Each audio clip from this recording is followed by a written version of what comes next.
All right, very good morning. Uh, I'm back today with a live session on speaking, and so we got few people joining us. And very good morning. Good morning, Asha. Good morning, Rubina. Thank you for joining. It's good to see you.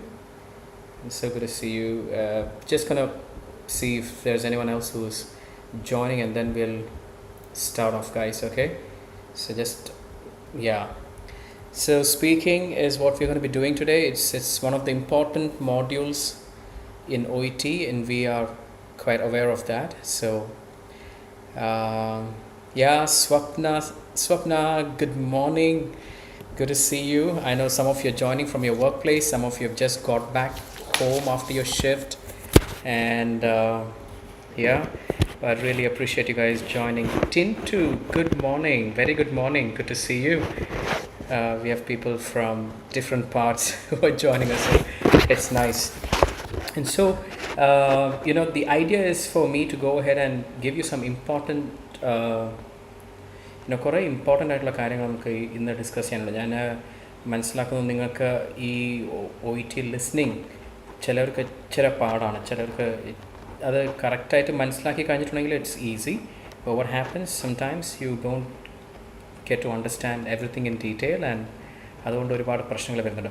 Guys, when you join please let me know that you are joining. കാരണം ഞാൻ കുറച്ച് പേർക്ക് വേണ്ടി wait ചെയ്യുന്നുണ്ട്. So just send a hi or just let me know that you here. ഒരുപാട് പേര് join ചെയ്യാമെന്ന് പറഞ്ഞിട്ടുണ്ട്. അപ്പം I just want to make sure that you കഴിഞ്ഞ തവണ ലിസ്ണിങ്ങിൻ്റെ ഇടയ്ക്ക് ഏതാണ്ട് നെറ്റ്വർക്ക് ഇഷ്യൂ കാരണം കുറേ പേർക്ക് ജോയിൻ ചെയ്യാൻ പറ്റിയില്ല.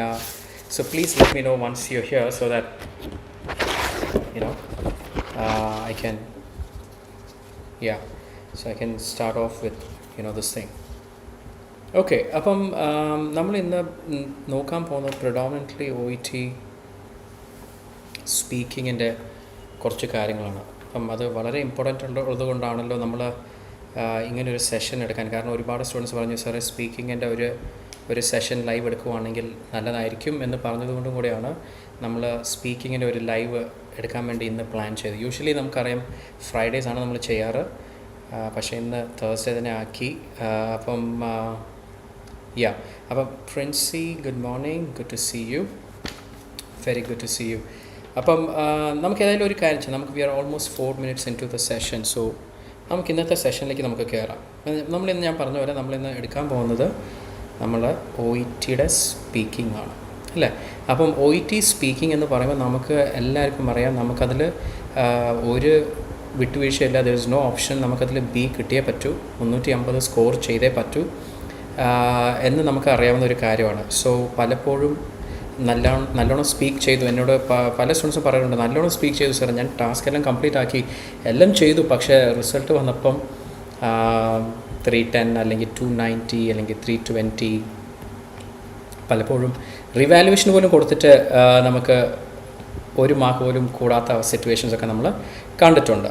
ഓക്കെ, സോ നമുക്ക് സ്പീക്കിങ്ങിൽ എന്താണ് നോക്കേണ്ടത്? What are we going to look at? നമുക്ക് സ്പീക്കിങ്ങിൽ ഞാൻ ക്ലാസ്സിൽ പറഞ്ഞ പോലെ ഏതൊരു ഗെയിം ആണെങ്കിലും അതിൻ്റെതായ ഒരു റൂളുണ്ട്. ഏത് ഗെയിം ആണെങ്കിലും അതിൻ്റെതായ റൂൾ അനുസരിച്ച് വേണം നമ്മൾ കളിക്കാൻ. അതിൻ്റെ റൂൾ അനുസരിച്ച് കളിക്കുമ്പോഴാണ് നമുക്കത് എളുപ്പമാകുന്നത്. സോ ഇതിലെ റൂൾസ് എന്ന് പറഞ്ഞിട്ടുണ്ടെങ്കിൽ ക്രൈറ്റീരിയാസ് തന്നെയാണ്.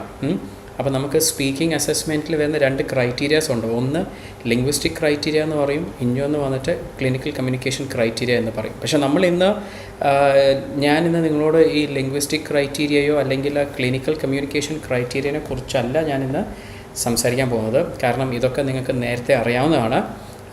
ഞാൻ നിങ്ങളോട് സെപ്പറേറ്റ് ആയിട്ട് നമ്മൾ ഒന്നെങ്കിൽ യൂട്യൂബിൽ നമ്മളുടെ ഷോർട്സിലൊക്കെ ഞാൻ പറഞ്ഞിട്ടുണ്ട്. ലിംഗ്വിസ്റ്റിക് ക്രൈറ്റീരിയൻ്റെ ഇമ്പോർട്ടൻസും ക്ലിനിക്കൽ കമ്മ്യൂണിക്കേഷൻ ക്രൈറ്റീരിയയുടെ ഒക്കെ ഇമ്പോർട്ടൻസ് ഞാൻ നിങ്ങളോട് നേരത്തെ അറിയിച്ചിട്ടുണ്ട്. ലിംഗ്വിസ്റ്റിക് ക്രൈറ്റീരിയയിൽ വരുന്നതാണ് intelligibility, fluency, appropriateness of language, resource of grammar and expression എന്ന് പറയുന്നത്, അല്ലേ? ഇതൊക്കെ ഞാൻ നേരത്തെ നിങ്ങളോട് പറഞ്ഞു തന്നിട്ടുണ്ട്. ഞാൻ ഷോർട്സും ഒരുപാട് ചെയ്തിട്ടുണ്ട്. നിങ്ങളത് കണ്ടിട്ടില്ലെങ്കിൽ നിങ്ങളത് കാണുക, അതിൽ നിന്നും നിങ്ങൾ അതിൻ്റെ ടിപ്സ് എടുക്കുക. കാരണം ഈ ഒരു സെഷൻ അതിനെക്കുറിച്ച് എക്സ്പ്ലെയിൻ ചെയ്ത് നമ്മൾ അതിൻ്റെ സമയം കളയേണ്ട. കാരണം ഞാനിന്ന് വളരെ ഇത് നമ്മുടെ സ്പീക്കിങ്ങിൻ്റെ ഏറ്റവും കോറായിട്ടുള്ള ഒരു കാര്യമാണ് നിങ്ങളോട് ഇന്ന് ഡിസ്കസ് ചെയ്യാൻ പോകുന്നത്. So that you can actually score much better. അപ്പോൾ ഈ ക്ലിനിക്കൽ കമ്മ്യൂണിക്കേഷൻ ക്രൈറ്റീരിയ ആണല്ലോ നമ്മുടെ രണ്ടാമത്തെ കാര്യം. അപ്പോൾ അതിനകത്ത് വരുന്നതാണ് relationship building, understanding and incorporating a patient's perspective, providing structure, information gathering and information giving. ഇതിനെക്കുറിച്ചുള്ള ഡീറ്റെയിൽസ് എല്ലാം നമ്മൾ ഓൾറെഡി ഷോർട്ട്സായിട്ടൊക്കെ ചെയ്തിട്ടുണ്ട്. സോ നിങ്ങളത് സമയമെടുത്ത് നിങ്ങളത് നോക്കുക, നിങ്ങളത് പഠിക്കുക. അപ്പം ഇന്ന് നമ്മൾ പഠിക്കാൻ പോകുന്ന ഏറ്റവും ഇമ്പോർട്ടൻ്റ് ഉള്ളൊരു കാര്യം ഞാൻ പറയുന്നത്, നമ്മളുടെ ഈ ഒരു സാമ്പിൾ റോൾ പ്ലേ കാർഡ് നിങ്ങൾക്ക് കാണിക്കുന്നുണ്ട്. ഇതിനകത്ത് നിങ്ങൾക്ക് അറിയാം, ഇതിനകത്ത് സെറ്റിംഗ് ഒരു ഹോസ്പിറ്റൽ വാർഡാണ്, നഴ്സിൻ്റെ എന്താണ് സെറ്റിംഗ് എന്ന് അവർ പറഞ്ഞിട്ടുണ്ട്, എന്താ അവരുടെ സിറ്റുവേഷൻ എങ്ങനെയാണ് എന്നൊക്കെ പറഞ്ഞിട്ടുണ്ട്. പിന്നെ കൊടുത്തിരിക്കുന്നതാണ് ടാസ്ക് എന്ന് പറയുന്നത്. ഓക്കെ, അപ്പോൾ നിങ്ങളിത് ശ്രദ്ധിച്ച് നോക്കുക. ഞാൻ ഇതിനകത്ത് വേറെ എക്സ്പ്ലെയിൻ ചെയ്യാൻ ഉദ്ദേശിക്കുന്നത് വേറെ ഒന്നുമല്ല, ഒരു റോൾ പ്ലേ കാർഡിൽ ഏറ്റവും ഇമ്പോർട്ടൻ്റ് ആയിട്ടുള്ളൊരു കാര്യമാണ് ടാസ്ക് എന്ന് പറയുന്നത്. Okay, so the most important thing in the role play card is the task. And for each task there is an important verb that tells you what exactly you need to do. Like ഒരു പക്ഷേ അത് explain ആയിരിക്കാം, advise എന്നായിരിക്കാം, recommend എന്നായിരിക്കാം, find out എന്നായിരിക്കാം, എന്തുമാവാം. അപ്പം ഒരു റോൾ പ്ലേ കാർഡ് നമ്മൾ എപ്പോഴും വെപ്രാളപ്പെടുന്നത് എന്താ, ടാസ്ക് കംപ്ലീറ്റ് ചെയ്യാൻ പറ്റിയില്ല, അല്ലെങ്കിൽ ടാസ്ക് കംപ്ലീറ്റ് ചെയ്തു പക്ഷേ എല്ലാം ചെയ്തോ എന്നറിയത്തില്ല. അപ്പം നിങ്ങൾ ഈ റോൾ പ്ലേ കാർഡിലോട്ടൊന്ന് ശ്രദ്ധിച്ച് നോക്കിയിട്ടുണ്ടെങ്കിൽ ഞാൻ ഈ ടാസ്ക് ഒക്കെ ഞാൻ ജസ്റ്റ് ഒന്ന് ഹൈലൈറ്റ് ചെയ്തിട്ടുണ്ട്, നിങ്ങൾക്ക് കാണാൻ പറ്റുമെന്ന് ഞാൻ വിശ്വസിക്കുന്നു. ഇതിനകത്ത് നമുക്ക് കുറച്ച് ടാസ്ക് ഇവിടെ കൊടുത്തിട്ടുണ്ട്. എക്സ്പ്ലെയിൻ എന്ന് പറഞ്ഞിട്ടുണ്ട്, ഫൈൻഡ് ഔട്ട് എന്നുണ്ട്, ഔട്ട്ലൈൻ എന്നുണ്ട്, എസ്റ്റാബ്ലിഷ് എന്നുണ്ട്, റെക്കമെൻഡ് എന്നുണ്ട്, അത് കഴിഞ്ഞ് താഴെ അഡ്വൈസ് ഉണ്ട്, റിമൈൻഡ് ഉണ്ട്, എക്സ്പ്ലോർ ഉണ്ട്, അത് കഴിഞ്ഞ് റീഅഷ്യൂർ ഉണ്ട്, വീണ്ടും ഫൈൻഡ് ഔട്ട് ഉണ്ട്. അപ്പം നമ്മളൊരു റോൾ പ്ലേ കാർഡിൽ നമ്മൾ ചിലപ്പം ഓടിച്ച് വിടുമ്പോൾ, അല്ലെങ്കിൽ ചിലപ്പോൾ നമ്മൾ ഓവർ ആങ്ഷ്യസ് ആയിട്ടാവാം, നമ്മൾ ഒരു ആദ്യത്തെ ടാസ്ക് എക്സ്പ്ലെയിൻ ചെയ്തിട്ട് പിന്നെ ചിലപ്പോൾ ഫൈൻഡ് ഔട്ട് ചെയ്യാൻ വിട്ടുപോകും, അല്ലെങ്കിൽ ഔട്ട്ലൈൻ ചെയ്തിട്ട് എസ്റ്റാബ്ലിഷ് ചെയ്യാൻ വിട്ടുപോകും. ഔട്ട്ലൈൻ എന്ന് പറഞ്ഞാൽ എന്താണ്, എന്തുകൊണ്ട് നമ്മൾ ഔട്ട്ലൈൻ ചെയ്യണം, ഔട്ട്ലൈൻ ചെയ്ത് കഴിഞ്ഞാൽ നമ്മൾ എന്തുകൊണ്ട് എസ്റ്റാബ്ലിഷ് ചെയ്യണം.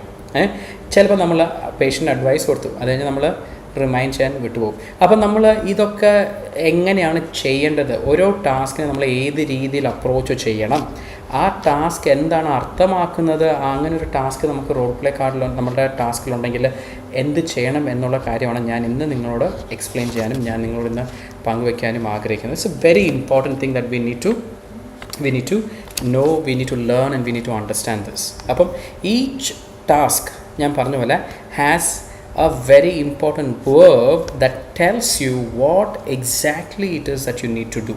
അപ്പോൾ അത് മനസ്സിലാക്കിയിട്ടുണ്ടെങ്കിൽ നമുക്ക് ഒരു ടാസ്ക് പോലും വിടാണ്ട് നമുക്ക് റോൾ പ്ലേ മൊത്തം ഭംഗിയായിട്ട് തന്നെ ഒരു വിത്തിൻ 5 മിനിറ്റ്സിൽ നമുക്ക് കംപ്ലീറ്റ് ചെയ്യാൻ പറ്റും. ഇപ്പോൾ ഒരുപാട് ടാസ്ക് ഉള്ളതുകൊണ്ട് അയ്യോ ഇതൊക്കെ 5 മിനിറ്റിൽ തീർക്കാൻ പറ്റുമോ എന്നൊന്നും വിചാരിച്ച് ടെൻഷൻ അടിക്കേണ്ട ഒരാവശ്യമില്ല.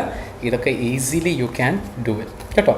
അപ്പം ഞാനിങ്ങനെ കുറച്ച് റോൾ പ്ലേ കാർഡ്സ് ഒക്കെ ഇങ്ങനെ എടുത്തിട്ട് അതിനകത്ത് കൊടുത്തിരിക്കുന്ന ടാസ്കിനൊക്കെ ഒന്ന് ഗ്രൂപ്പ് ആക്കിയിട്ടുണ്ട്. ഓക്കെ, ആ ഗ്രൂപ്പ് ആക്കിയിട്ട് ഞാൻ നിങ്ങളുടെ മുമ്പിൽ പ്രസൻറ്റ് ചെയ്യുന്നത്. അപ്പം ഓരോ ടാസ്കും എന്താണെന്ന് നിങ്ങൾക്ക് ഞാൻ പറഞ്ഞുതരാം.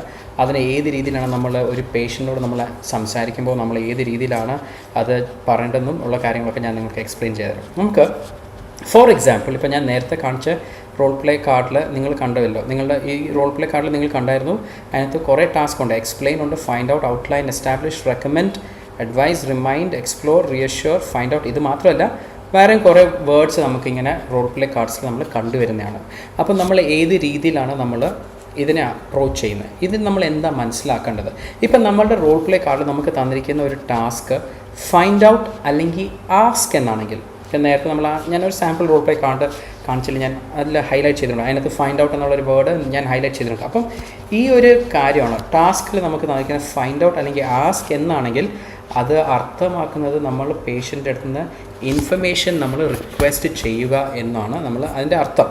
ഓക്കെ, ഫൈൻഡ് ഔട്ട് അല്ലെങ്കിൽ ആസ്ക് ഇതെങ്ങനെയാണ് ചെയ്യുക. ഒരുപാട് അയ്യോ സാർ ഇതിൽ ഫൈൻഡ് ഔട്ട് അല്ലെങ്കിൽ ആസ്ക് നമ്മൾ എങ്ങനെ ചെയ്യും എന്നുള്ളൊരു ഡൗട്ടുള്ളവർക്ക് വേണ്ടിയുള്ള ഒരു സെഷൻ. അപ്പോൾ ഞാൻ ഉദാഹരണത്തിന് നമ്മളൊരു പേഷ്യൻ്റെ അടുത്ത് ഡീൽ ചെയ്യുവാണെന്ന് കൺസിഡർ ചെയ്യുക. നമ്മൾ ആ പേഷ്യൻറ്റ് റിപ്പോർട്ട് ചെയ്യുന്ന ഒരു തലവേദന ആയിരിക്കും, ഒരു ഹെഡ് ഏക്ക് ആയിരിക്കും റിപ്പോർട്ട് ചെയ്യുന്നത്. ഓക്കെ, ജസ്റ്റ് അങ്ങനെ ഒന്ന് ഇമാജിൻ ചെയ്തോ.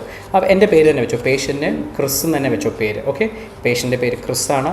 അപ്പം പേഷ്യൻ്റ് ഒരു ഹെഡ് ഏക്കുമായിട്ടാണ് വന്നത് എങ്കിൽ അപ്പം ഫൈൻഡ് ഔട്ട് അല്ലെങ്കിൽ ആസ്ക് ആണെങ്കിൽ we need to know something from the patient, അല്ലെങ്കിൽ we have to request information from the patient എന്നാണ് അതിൻ്റെ അർത്ഥം. അങ്ങനെയാണെങ്കിൽ നമ്മൾ പേഷ്യൻ്റൊക്കെ അഡ്രസ്സ് ചെയ്തു. ഞാനിതിനകത്ത് നിങ്ങളോട് ഇൻട്രൊഡക്ഷൻ ഒന്നും പറഞ്ഞില്ല, ഗ്രീറ്റിംഗ്സ് ഒന്നും പറഞ്ഞില്ല. ഞാൻ ഈ ടാസ്കിനെ മാത്രമാണ് ഇന്നത്തെ സെഷനിൽ ഫോക്കസ് ചെയ്യുന്നത്. നമ്മൾ പേഷ്യനോട് സംസാരിച്ചു എല്ലാം പറഞ്ഞു, ഓക്കെ ക്രിസ്, മിസ്റ്റർ ക്രിസ് അല്ലെങ്കിൽ ക്രിസ് എന്നുള്ള രീതിയിൽ നമ്മൾ അഡ്രസ്സ് ചെയ്ത് കഴിഞ്ഞു. നമ്മൾ ആദ്യത്തെ ടാസ്കിലോട്ട് കടക്കുമ്പം അതെങ്ങനെ ചെയ്യും? ഓക്കെ, അപ്പോൾ ഹെഡേക്ക് ആണെന്ന് മനസ്സിലായി, എല്ലാം മനസ്സിലായി. നമ്മുടെ ഫസ്റ്റ് ടാസ്ക് ഫൈൻ ആണ്. അപ്പോൾ നമ്മൾ ചോദിക്കേണ്ട രീതി എങ്ങനെയാണ്? അപ്പം ക്രിസ് ആണ് നമ്മുടെ പേഷ്യൻ്റെ പേര്. അപ്പം I'd like to learn more about your headaches so that I can be so I can better understand your symptoms, so that I can better understand your problems. So would you mind telling me when they started? ഒന്നെങ്കിൽ ask അല്ലെങ്കിൽ find out എന്നായിരിക്കും. അപ്പോൾ നമ്മൾ ചോദിക്കേണ്ട രീതിയാണ് ഞാൻ പറഞ്ഞത്. I'd like to know more about your headaches. I'd like to learn more about your headaches. അല്ലെങ്കിൽ I'd like to learn or know more about your headaches so that I can better understand your symptoms. Would you mind telling me when they started? When they started എന്ന് ചോദിക്കാം. When they started എന്ന് ചോദിക്കുമ്പോൾ നമുക്കത് basically we are trying to find out information from the patient. അത്രയേ ഉള്ളൂ. വളരെ സിമ്പിളാണ്. So that I can I can better help you, അല്ലേ? So would you mind telling me when they all started എന്നുള്ള രീതി ചോദിക്കുന്നതാണ്. ഫൈൻഡ് ഔട്ട് അല്ലെങ്കിൽ ask എന്ന് വരുമ്പോൾ നെക്സ്റ്റ് നമ്മളുടെ റോൾ പ്ലേ കാർഡിൽ നമുക്ക് തരുന്ന ടാസ്ക് ചെക്ക് അല്ലെങ്കിൽ ഡിറ്റർമിൻ എന്നാണെങ്കിൽ, ചെക്ക് അല്ലെങ്കിൽ ഡിറ്റർമിൻ ആണ് നമ്മുടെ ടാസ്ക് എങ്കിൽ അത് അർത്ഥമാക്കുന്നത് is to check patient's understanding. പേഷ്യൻ്റെ ഈ പ്രശ്നത്തിനെക്കുറിച്ച് എത്രമാത്രം പേഷ്യൻറ്റിനെ അറിയാം എന്നുള്ളൊരു കാര്യം നമ്മൾ മനസ്സിലാക്കുക, അത്രേ ഉള്ളൂ. അപ്പം നമ്മളോട് പേഷ്യൻ്റ് പറഞ്ഞു എപ്പോഴാണ് ഈ ഹെഡേക്ക് തുടങ്ങിയെന്ന് പറഞ്ഞു. അപ്പം so you can say thank you mister Chris, now that I know when these headaches have started, I'd like to know if you are on any medication, അല്ലെങ്കിൽ I'd like to check if you are taking any medication. I'd like to know, അല്ലെങ്കിൽ I'd like to check എന്ന് നമുക്ക് പറഞ്ഞിട്ട് if you are taking any medication. Can you tell me about your medication usage? ഇവിടെ നമ്മൾ ചോദിക്കുന്നത് ഒരു open ended question ആണ്. ഒരു close ended question, yes or no അല്ല. അപ്പം പേഷ്യൻറ്റ് ഓപ്പൺ എൻഡഡ് ക്വസ്റ്റൻ എന്ന് പറയുമ്പോൾ നമ്മൾ ചോദിക്കുന്ന ക്വസ്റ്റന് പുള്ളിക്ക് ഒരു ഡീറ്റെയിൽഡ് ആയിട്ടുള്ള ഒരു മറുപടി തരാനുള്ളൊരു ഓപ്പർച്യൂണിറ്റിയാണ് അവിടെ. Okay, so always ask an open-ended question while checking the understanding of patient. Okay, അപ്പോൾ ഞാൻ പറഞ്ഞത് നിങ്ങൾക്കിത് ഞാൻ പറഞ്ഞ് ഓടിച്ചു വിട്ട് പോകുന്നുണ്ടെന്ന് തോന്നുന്നുണ്ടെങ്കിൽ നിങ്ങൾ കമൻറ്റ് ബോക്സിൽ പറയണം. നിങ്ങൾ എഴുതിയെടുക്കുന്നുണ്ടെങ്കിൽ നിങ്ങളത് പറയണം. കാരണം ഞാൻ ഈ പറയുന്ന സെൻറ്റൻസ് എനിക്ക് വേറെ ഓപ്ഷനിൽ എഴുതി നിങ്ങൾക്ക് പ്രൊജക്റ്റ് ചെയ്യാൻ ഓപ്ഷൻ ഇല്ലാത്തതുകൊണ്ടാണ്. Can you tell me about your medication usage, അല്ലെങ്കിൽ are you on any medication, can you tell me about your medication usage എന്നുള്ളൊരു രീതിയിലുള്ള ഒരു ഓപ്പൺ എൻഡഡ് ക്വസ്റ്റനാണ് നമ്മളിവിടെ പേഷ്യൻ്റ് അടുത്ത് ചോദിക്കുക. പിന്നെ നമുക്ക് നമ്മുടെ റോൾ പ്ലേ കാർഡിൽ വരാൻ പറ്റുന്ന ടാസ്ക്സ് ആണ് explain, advise, recommend, outline, suggest അല്ലെങ്കിൽ ഡിസ്കസ് എന്ന് പറയുന്നത്. ഓക്കെ, നൗ ഈ എക്സ്പ്ലെയിൻ അല്ലെങ്കിൽ അഡ്വൈസ് അല്ലെങ്കിൽ റെക്കമെൻഡ്, ഔട്ട്ലൈൻ, സജസ്റ്റ് എന്ന് പറയുന്ന കാര്യങ്ങളൊക്കെ അർത്ഥമാക്കുന്നത് is to give information to the patient. ഇപ്പോൾ ഒരു പേഷ്യൻ്റ് നമ്മൾ ഇൻഫർമേഷൻ കൊടുക്കണം. അപ്പോൾ നമ്മളോട് പറഞ്ഞു ഏത് മരുന്ന് എടുക്കുന്നു, എത്ര തവണ എടുക്കുന്നു, എല്ലാം പറഞ്ഞു. ഓക്കെ, അതാണല്ലോ നമ്മൾ പ്രീവിയസ്ലി ഇൻഫർമേഷൻ എടുത്തു അല്ലേ. So now we have to give information to the patient. അപ്പോൾ നമ്മൾ when we are giving information always make sure before you enter the next task acknowledge the patient. ഞാനിതെൻ്റെ ക്ലിനിക്കൽ കമ്മ്യൂണിക്കേഷൻ ക്രൈറ്റീരിയയിലൊക്കെ ഞാൻ ചെയ്ത ഷോർട്സിലൊക്കെ ഞാൻ പറഞ്ഞിട്ടുണ്ട്, നമ്മൾ പേഷ്യൻറ്റിനെ അക്നോളജ് ചെയ്യുന്നത് എത്രമാത്രം ഇമ്പോർട്ടൻ്റ് ആണ് എന്നുള്ളത്. അപ്പോൾ ഒരു കാര്യം പേഷ്യൻറ്റ് പറഞ്ഞു കഴിഞ്ഞാൽ നമ്മളതിനെ അക്നോളജ് ചെയ്യും. അപ്പം പേഷ്യൻറ്റ് നമ്മളോട് പറഞ്ഞു what medication, when, the dosage and frequency and all of that has been told. അപ്പോൾ നമ്മൾ thank you for letting me know mister Chris, അത് നമ്മളവിടെ അങ്ങനെ അക്നോളജ് ചെയ്യുക. Thank you for letting me know mister Chris. Based on our discussion I would recommend considering ആ മെഡിക്കേഷൻ്റെ പേര് whatever for managing your conditions. I would also like to explain, I'd also like to advise you on when and exactly how much medication you should be taking. I would also like to discuss with you, I would also like to suggest, or I'd also like to outline exactly when and how much medication you should be taking. നമ്മൾ ഇങ്ങനത്തെ കാര്യങ്ങളൊക്കെ പറയുമ്പോഴത്തേക്കും നമ്മൾ പേഷ്യൻറ്റിൻ്റെ ഒരു consent എടുക്കുന്നത് വളരെ important ആണ്. Consent എങ്ങനെ എടുക്കുക? Is that okay with U? അത്രേ ഉള്ളൂ. Is that okay with U എന്നുള്ള രീതിയിൽ വളരെ സിമ്പിളായിട്ട് നമുക്ക് ചോദിച്ചിട്ട് പേഷ്യൻ്റ് എടുക്കുന്ന കൺസെൻറ്റ് എടുക്കാവുന്നതാണ്. കാരണം പേഷ്യൻറ്റ് വേറൊരു മരുന്നാണ് എടുക്കുന്നത്, ആ മരുന്നിൽ നിന്നും നമ്മൾ ഒരു ചേഞ്ച് പറയുമ്പോൾ നമ്മൾ പേഷ്യൻ്റ് അടുത്ത് ഒരു കൺസെൻറ്റ് എടുക്കേണ്ടത് ആവശ്യമാണ്. So is that okay with you എന്ന് നമുക്ക് പറയാം. നമ്മൾ അടുത്ത് കണ്ടുവരുന്ന ടാസ്ക്, നമ്മുടെ റോൾ പ്ലേ കാർഡിൽ നമ്മുടെ ടാസ്ക് ഒരു പക്ഷേ അലേ അല്ലെങ്കിൽ റീഅഷ്യൂർ അല്ലെങ്കിൽ എൻകറേജ് അല്ലെങ്കിൽ റെസ്പോണ്ട് ടു ഇങ്ങനെയൊക്കെ ആണെങ്കിൽ it simply means that you have to make the patient feel better. പലപ്പോഴും പേഷ്യൻ്റ് ഒരു പർട്ടിക്കുലർ മരുന്നെടുത്ത് ഭയങ്കര ഡിപ്രസ്ഡ് ആയിരിക്കും, ഒരു മാറ്റവും ഇല്ല അല്ലേ. അപ്പം നമ്മൾ വേറൊരു മരുന്നെടുക്കാൻ പറയുമ്പോൾ പുള്ളിക്ക് എത്രമാത്രം അതിൽ പുള്ളി കോൺഫിഡൻ്റ് ആയിരിക്കും അല്ലെങ്കിൽ കംഫർട്ടബിൾ ആയിരിക്കും എന്ന് നമുക്കറിയില്ല. ആ സമയത്ത് നമ്മൾ പേഷ്യൻറ്റിനെ റീഅഷ്യൂർ ചെയ്യണം അല്ലെങ്കിൽ പേഷ്യൻറ്റിനെ എൻകറേജ് ചെയ്യണം. അത് നമ്മൾ വളരെ ഇമ്പോർട്ടൻ്റ് ആയിട്ടുള്ളൊരു കാര്യമാണ്. So it simply means you have to make the patient feel better. ഇങ്ങനത്തെ കാര്യങ്ങൾ നമ്മൾ കാണുവാണെങ്കിൽ allay, reassure, encourage, respond to എന്ന് പറയുമ്പോൾ ഓക്കെ. സോ ആ സിറ്റുവേഷനിൽ നമ്മൾ എങ്ങനെയാണ് പേഷ്യൻറ്റിനെ അഡ്രസ്സ് ചെയ്യുക? അപ്പം പേഷ്യൻറ്റോട് is are okay with you എന്ന് പറയുമ്പോൾ patient not really sure, I think I'll go ahead with that, and whatever response you acknowledge them, you appreciate and you tell them okay, this is what it is. Okay, അത് പറഞ്ഞു കഴിയുമ്പോൾ നമ്മൾ ഏത് രീതിയിലാണ് അടുത്ത ടാസ്കിലോട്ട് പോകുന്നത് എന്നാണ് നമ്മുടെ ചോദ്യം. ഓക്കെ, സോ നമ്മൾ അടുത്ത ചോദ്യത്തിലോട്ട് പോകുമ്പം എങ്ങനെ പോകും? how do we work on that? How do we explain അല്ലെങ്കിൽ how do we reassure എന്നുള്ള ചോദ്യം. സോ നമ്മൾ പേഷ്യൻറ്റിനോട് നമ്മളിപ്പം we have to make the patient feel better അല്ലേ. so how do we do that? So we can say I understand making changes to your medication can be a significant decision. Making changes to your medication can be a significant decision, but we are here to work together in your best interest. മനസ്സിലായോ? അവിടെയാണ് നമ്മൾ ആ റിയഷറിങ് statements ഒക്കെ വരുന്നത്. നിങ്ങളുടെ നല്ലതിന് വേണ്ടിയാണ് നമ്മൾ ഒന്നിച്ച് ഇത് ചെയ്യുന്നത്, നിങ്ങളുടെ ബെറ്റർ ഹെൽത്തിന് വേണ്ടിയാണ് നമ്മളിത് ചെയ്യുന്നത്. Now if you're open to it, I'd like to discuss a new medication which is much safer and will be much more effective than your current medication. മനസ്സിലായോ? സോ നമ്മൾ ഈ റിയഷ്യൂർ എന്നുള്ള വാക്ക് ഉപയോഗിക്കാണ്ട് തന്നെ നമ്മൾ റിയഷ്യൂർ ചെയ്യുന്നു അല്ലേ. അല്ലാണ്ട് നമ്മൾ എൻകറേജ് എന്ന് പറയുന്ന വാക്ക് ഉപയോഗിക്കാണ്ട് തന്നെ നമ്മൾ പേഷ്യൻ്റ് എൻകറേജ് ചെയ്യുവാണ്. നിങ്ങൾ ഉപയോഗിക്കുന്ന മെഡിക്കേഷൻ്റെ കാട്ടും ഒരുപാട് സേഫും ഒരുപാട് എഫക്റ്റീവായിട്ടുള്ള മെഡിക്കേഷനെ കുറിച്ച് ഞാൻ നിങ്ങളോട് പറഞ്ഞു തരാൻ എനിക്ക് താല്പര്യമുണ്ട്. നിങ്ങൾ ഓപ്പൺ ആണെങ്കിൽ how does it sound എന്ന് we can ask, so that we are again trying to take patient's approval, consent and all that kind of stuff. So that's what it means when you say allay, reassure, encourage or respond to the you simply are trying to make the patient feel better. You're simply trying to make the patient feel better. അത്രേ ഉള്ളൂ. Now നമ്മളുടെ role play കാർഡിൽ say persuade, emphasis, stress, promote, convince, express concern അല്ലെങ്കിൽ ചില സമയത്ത് reinforce എന്നുള്ള രീതിയിൽ നമുക്ക് കണ്ടുവരും. ചില കാർഡ്സിലൊക്കെ റീഇൻഫോഴ്സ് എന്ന് കാണാം. ഓക്കെ, ഇതെല്ലാം അർത്ഥമാക്കുന്നത് നമ്മളുടെ it simply means that you have to change the patient's mind. Okay, persuade, emphasis, stress, promote, convince, express concern. ഇതെല്ലാം അർത്ഥമാക്കുന്നത് അല്ലെങ്കിൽ ഞാൻ നേരത്തെ പറഞ്ഞ പോലെ റീഇൻഫോഴ്സ് എന്നുള്ളൊരു വാക്കും നമ്മൾ കണ്ടിട്ടുണ്ടെങ്കിൽ it means that you have to change the patient mind. ഈ എപ്പോഴാണ് നമ്മൾ പേഷ്യൻ്റെ മൈൻഡ് ചേഞ്ച് ചെയ്യുന്നത്? Patient is totally reluctant. Patient ഒരു അമ്പിന് വില്ലിന് നടക്കുന്നില്ല എന്ന് വെച്ചോ മാറ്റാൻ. അപ്പം പേഷ്യൻ്റ് ടോട്ടലി റിലക്റ്റൻ്റ് ആണെങ്കിൽ മാത്രമാണ് നമ്മൾ ഈ ഒരു സിറ്റുവേഷൻ നമ്മൾ ഇച്ചിരി കൂടെ ഒന്ന് സ്ട്രോങ് ആയിട്ട് വരിക. സ്ട്രെസ്സ് ചെയ്യേണ്ട ആവശ്യം വരുന്നത് അല്ലെങ്കിൽ കൺവിൻസ് ചെയ്യേണ്ട അല്ലെങ്കിൽ പേഷ്യൻറ്റിനെ പെർസുവേഡ് ചെയ്യേണ്ട ഒരു സിറ്റുവേഷൻ വരുന്നത് പേഷ്യൻറ്റ് ഇസ് ടോട്ടലി റിലക്റ്റൻറ്റ് അല്ലേ. അപ്പോൾ നമുക്ക് എങ്ങനെ പറയാം?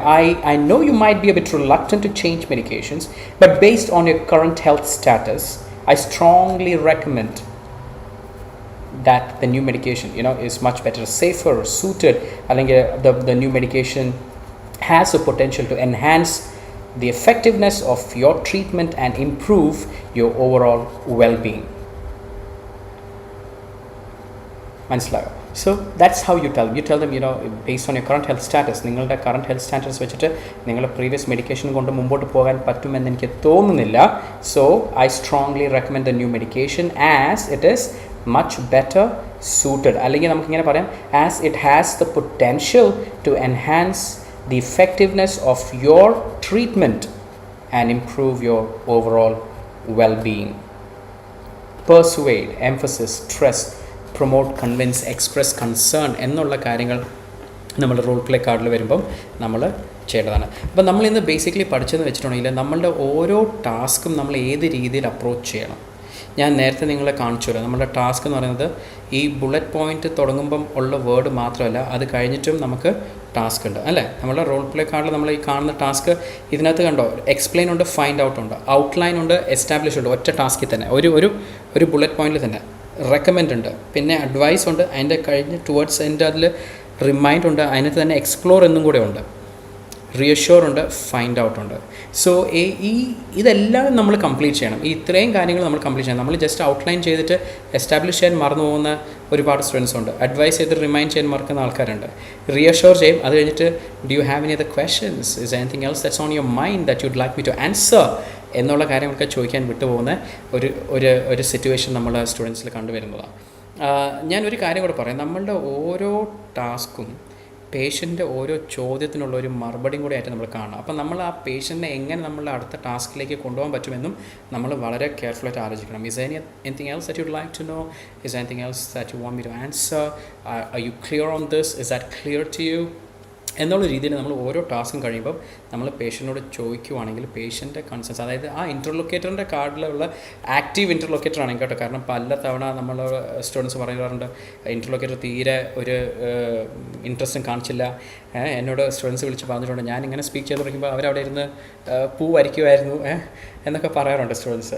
ലൈക്ക് ഡ്രോയിങ്, അവർ ഞാൻ പറഞ്ഞ ശ്രദ്ധിച്ചോ ഒന്നും എനിക്കറിയത്തില്ല സാറേ, എനിക്ക് എന്ത് പറ്റുമെന്ന് അറിയത്തില്ലെന്ന്. അപ്പം അങ്ങനത്തെ സിറ്റുവേഷനിൽ നമ്മൾ തന്നെ അങ്ങോട്ട് അവർ നമ്മളോട് റെസ്പോണ്ട് ചെയ്തു എന്നുള്ള രീതിയിൽ നമ്മൾ മനസ്സിലാക്കിയിട്ട് is anything else you'd like to know, okay so എന്നുള്ള രീതിയിൽ നമ്മൾ വീണ്ടും ആ കോൺവെർസേഷൻ അങ്ങ് കണ്ടിന്യൂ ചെയ്യുക. അവർ റെസ്പോണ്ട് ചെയ്യുന്നില്ലെങ്കിലും നമ്മൾ അങ്ങ് ഊഹിക്കുക അവർ റെസ്പോണ്ട് ചെയ്തു എന്ന് പറഞ്ഞിട്ട് നമ്മൾ അടുത്ത ടാസ്കിലോട്ട് പോവുക. അപ്പം ഞാൻ ഇന്ന് നിങ്ങളെ ബേസിക്കലി പഠിപ്പിച്ചത് ഓരോ ടാസ്കിൻ്റെ ഇമ്പോർട്ടൻസും, because I told you at the beginning that every task has an important verb attached to it which tells you what exactly you need to do. So നമ്മളത് ചെയ്യേണ്ടത് അതേപോലെ ചെയ്യണം. പിന്നെ ഒരു ടാസ്കും മിസ്സാവാണ്ട് എല്ലാ ടാസ്കും കംപ്ലീറ്റ് ചെയ്യാൻ ശ്രദ്ധിക്കണം. Okay, so please keep this in mind, this is very important.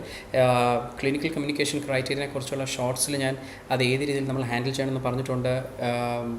Linguistic ക്രൈറ്റീരിയനെ കുറിച്ചും എല്ലാം പറഞ്ഞിട്ടുണ്ട്. സോ അതുകൊണ്ടാണ് ഞാൻ ഇന്ന് അതിനെക്കുറിച്ച് സംസാരിക്കാഞ്ഞത്. So that's all there in shorts. So നിങ്ങളത് കണ്ടിട്ടില്ലെങ്കിൽ നിങ്ങളത് കാണണം and you will get a lot of insights into that. പിന്നെ ഇന്ന് നമ്മൾ സംസാരിച്ചത് ടാസ്കിനെ ഏത് രീതിയിൽ മാനേജ് ചെയ്യണം, ടാസ്കിനെ ഏത് രീതിയിൽ ഹാൻഡിൽ ചെയ്യണം for you to be able to score higher in speaking. So I hope this session was beneficial for you. നിങ്ങൾക്ക് എന്തെങ്കിലും ഡൗട്ട് ഉണ്ടെങ്കിൽ നിങ്ങൾക്ക് താഴത്തെ കാണുന്ന നമ്പറിൽ വാട്സാപ്പ് ചെയ്യാവുന്നതാണ്. You have an opportunity to fix a free speaking session and get your speaking evaluated. So a proper criteria വെച്ചിട്ടാണ് evaluation ചെയ്യുന്നത്. അപ്പം നിങ്ങൾക്ക് ഫ്രീ കറക്ഷൻ കിട്ടാനുള്ളൊരു ഓപ്പർച്യൂണിറ്റിയാണ്. So don't miss this opportunity. So feel free to call us on 7736629777 and you all have a great day ahead, guys. Take care.